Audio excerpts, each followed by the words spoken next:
Marami ang nagsasabing na sa lahat ng pagkakataon, pag-aaral ang mahalaga. May iba naman na huminto pansamantala upang magtrabaho. Ngunit may mga tao talaga na sinasabing, bakit ka huminto? Dapat nagpatuloy ka. Sayang ang pag-aaral. Ang buhay kasi ng mga tao ay hindi pare-pareho. Bagamat gusto nilang matupad na makatapos ng pag-aaral, mas iniisip pa rin nila yung priorities ng pamilya.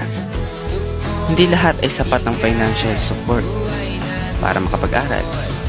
Hindi ba? Kaya't sa mga kapwa ko estudyante na kumakayod at nag-aaral, at sa mga taong pumili ng ibang way para matustusan ang pangangailangan, saludo ko sa inyo.